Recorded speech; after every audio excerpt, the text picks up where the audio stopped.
It all started for Murray Goodman in Pekrokov, Russia, New Year's Day, 1914.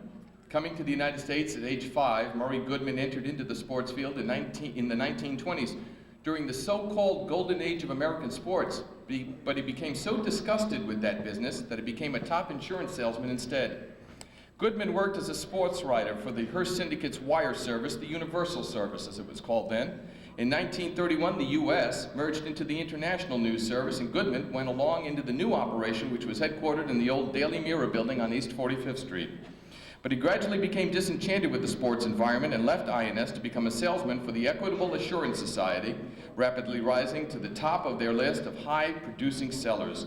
In fact, one of his first policies was sold to boxing champion Rocky Graziano.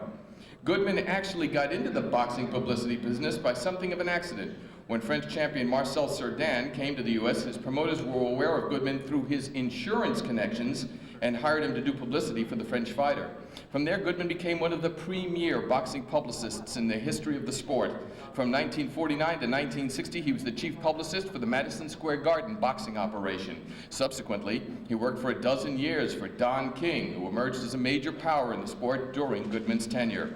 Goodman left the Garden to become the public relations man for Yonkers Raceway in 1960, and 2 years later moved into another sports sphere where he was hired by Harry Wismer, a former sportscaster who owned the New York Titans of the American Football League.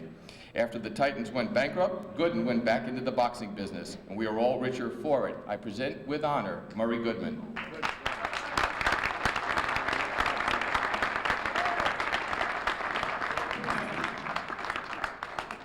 I can't follow all this, particularly Joey, but I'll go along. To be in such company is a tremendous honor, and I love it. And all I can say is thank you.